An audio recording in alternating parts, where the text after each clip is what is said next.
Assalamu alaikum, dear brothers and sisters.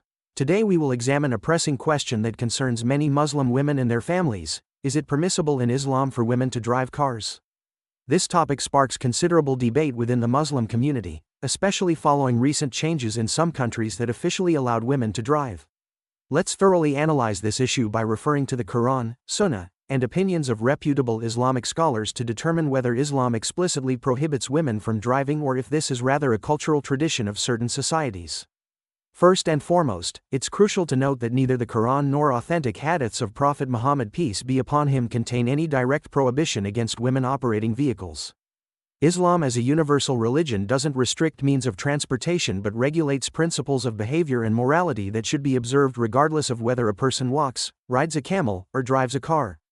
The key criteria here are observing Islamic modesty hijab, avoiding gender mixing ikhtilat, and fulfilling religious obligations. Historically, during the Prophet's time peace be upon him, women freely rode camels and horses, the primary transportation means of that era. Aisha, may Allah be pleased with her, participated in expeditions and traveled by camel.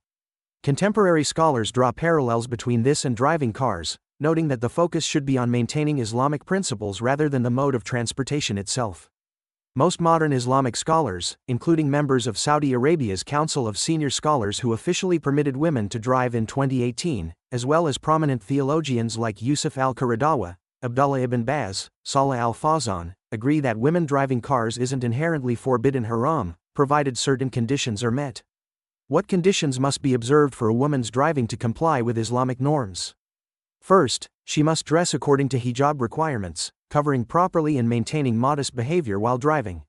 Second, situations leading to gender mixing should be avoided, like giving rides to unrelated men or stopping in isolated areas with strangers. Third, driving shouldn't interfere with religious obligations like performing prayers on time.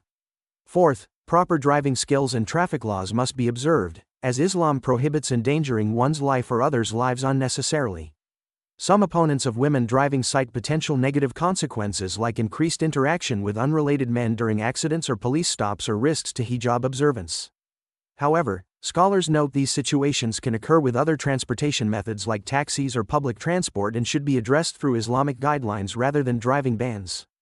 Interestingly, in conservative Muslim countries like Saudi Arabia, UAE, Kuwait, where women were previously banned from driving, women now drive freely without the catastrophic societal consequences some conservatives feared. In fact, this has significantly improved life for many Muslim families, particularly when women need to take children to school, visit doctors, or make other important trips without relying on male drivers. It's important to understand that decisions about women driving should be made individually by each family, considering local conditions, traditions, and religiosity levels. If genuine safety or moral concerns exist in a society, families may temporarily restrict driving, but this would be a situational decision rather than a general religious prohibition. In conclusion, Islam is a religion of ease, not hardship. If driving helps women fulfill their family and societal responsibilities without violating Islamic principles, there's no valid reason to prohibit it. The key is maintaining taqwa, God consciousness, and remembering that all our actions, including driving, should be done with sincere intention within Allah's permissible boundaries. What are your thoughts on this matter? Do you believe Muslim women should be allowed to drive, or do you hold a different view? Share your experiences and opinions in the comments. If you found this video beneficial, please like, subscribe, and share it with others. May Allah help us follow the truth and find balance between tradition and modernity. Wassalamu alaikum wa rahmatullahi wa barakatuh. P.S. If you're interested in topics about women's status in Islam, let us know in comments. We'll prepare more videos about Muslim women's rights and responsibilities in the modern world.